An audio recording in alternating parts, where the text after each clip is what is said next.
All right, if you're struggling to scale your paid ads, or you're struggling with meta ads in general, whether this be you don't know how to test new creatives without meta eating up all the budget, you don't know how to scale past a certain point because everything just breaks, this video is gonna help you. So we're gonna get straight into this. Now, just to kind of confirm from the get-go here, this is the assumption that you've either tried ads before or you're getting into it, you don't already know your winning creative. There will come a point here where we will talk about the winning creative and I will show you what to do there.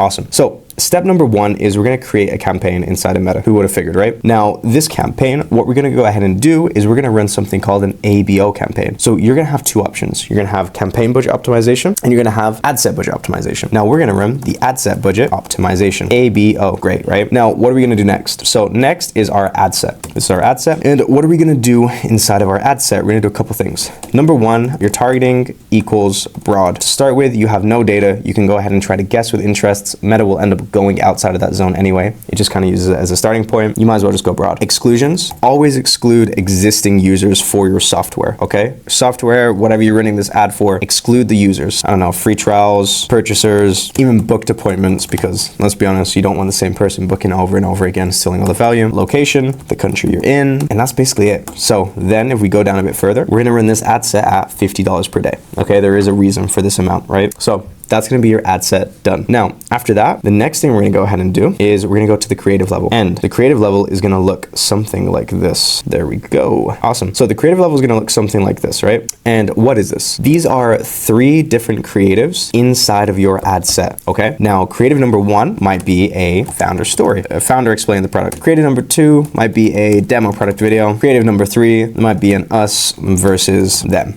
video. This is going to be your first ad set. If you only have 3 to 5 creatives to start with, you're just going to use one ad set. If you want to test multiple creatives to start with, this is what we're going to go ahead and do. We're going to make a second ad set, okay? And the second ad set is going to literally be a duplicate of the first ad set. The only difference in this one is, if we go ahead and drag this here, before we had those 3 videos, now we're going to change the 3 videos we use, okay? So in this case, what we're going to go ahead and do is we can go like this. Yeah, these lines are going to look the prettiest. You're missing a arrowhead on that one, but so be it. These videos are going to be 3 different videos. So this will be video number 4, and this might be a, I don't know, benefit list video. This might be a 5 crazy offer video. This might be a 6 interesting hook to demo video. And so now we're being able to test both of these creatives, okay? All of these sets. And again, if you've never run ads before, you might look at this and think, why can't I just put everything inside of one ad set and one campaign? And you're totally right. And the reason being is because Meta likes to favoritize things. If we ran all of these campaigns in the exact same ad set, sorry, all of these creatives in the exact same ad set, what would happen is Meta would assign all the budget to one. So let's say we had $1,000 as our budget. What's gonna happen is Meta is not gonna distribute this evenly. Meta is gonna give probably 80% of the budget to, let's say, this guy, 80% of the budget to this guy. Meta is then gonna give the other 20% between all of these guys, one by one by one. So what is this gonna look like? You're gonna have one creative that's had, I don't know, like $800 or like $700 or $600 spent on it. And then all of these guys, you might have like the second best creative has like $130 spent on it. And then like you're gonna have such minimal amounts beyond that point, it's not even worth me writing this down, right? That's what would happen if you put all of these in the exact same ad set. So the reason we don't want to do that is because it's gonna take so long for us to test these creatives that we're never gonna be able to scale fast enough, and we're never gonna be able to maintain and keep remaking new winners in time. So the way we beat this is we split it out into ad sets, okay? And again, everything's housed in the same campaign, so Meta understands about these ad sets. A lot of people,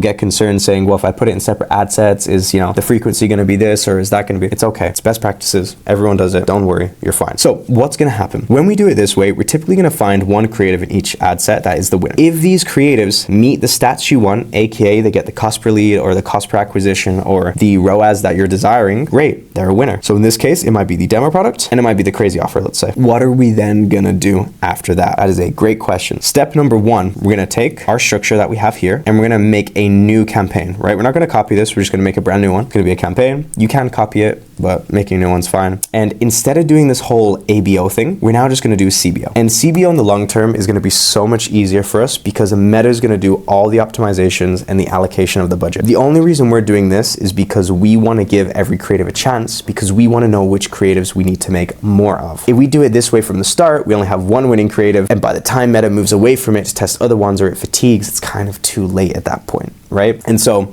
what we're going to do is we're going to run a CBO campaign, campaign budget optimization, and you can give this a budget of around $100, right? If you need to give it less, you can give it less because you're not going to have a crazy amount of creatives to start with. Once you've done that, your ad set is going to look absolutely identical. No changes to it. And then this is the crazy part. We're going to take winner number 1 and we're going to put you in here. We're then going to take winner number 2 and we're going to put you in here. Boom. There you go. We've got winner number 1 and winner number 2. So what's next? Now we've got them in here. We're going to wait about 3 days. Okay. The reason we want to wait 3 days is we want to make sure that they've adjusted correctly before we turn them off in this campaign. If this campaign is getting bad results still, it means it just needs more time to learn, because we know these videos can crush. It just needs more time to learn. If these are still getting really good results, we do not turn them off. Okay. If something's working in Meta, leave it be. Don't mess with it. Let it be happy. So what are we going to do at this situation? Well, either way, we're going to do the following. Once we've got these guys moved out, okay, and we've got them in here, if for whatever reason that they haven't taken to this campaign yet, and we still need to leave them in here because they're getting better results, we're going to face one problem, and that's these are still going to eat all of the budget. These, again, if you find one that's performing terribly, that's 8 budget and got no results, just get rid of it. If they haven't spent fairly, we're going to do the following.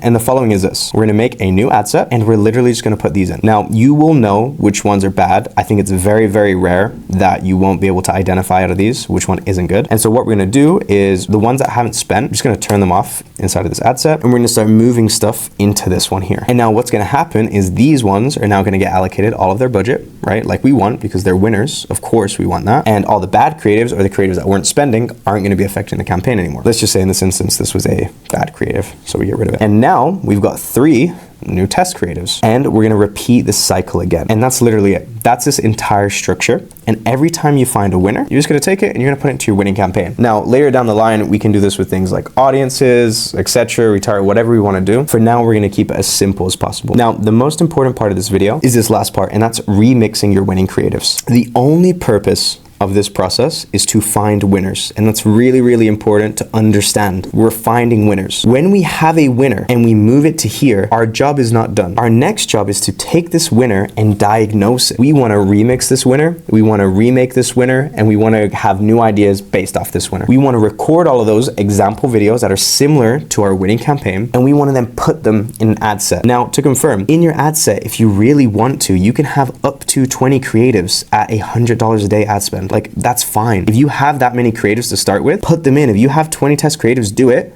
Leave it for 2 weeks so Meta can do an efficient spend, and then move the winners out, turn off the bad ones, and let the other ones spend. And that's how you have an infinitely repeatable cycle. And again, in terms of the CBO campaign, we're going to be scaling the budget in this one every 3 days, let's say 20% every 3 days. This is what I've seen to be the safest way to do this. And boom, that's it. So this is how you build a, I guess, Meta Ads testing system to winning system. I really wish someone made this video for me when I was starting out, because this was all so confusing, the idea of having a winning campaign and prospecting and testing, and it's really not that complicated. So I hope this video was helpful. Again, this is going to be super useful for not just SaaS founders, but anyone really who's running Meta Ads. This is like going to be your bread and butter. You just get this, you run a test, you take the test, and you put it into the winner. When you find your winners, you remake the videos. I hope that was super helpful, guys. If you liked it, obviously follow me. I'll be making more of this content, and I hope you enjoyed.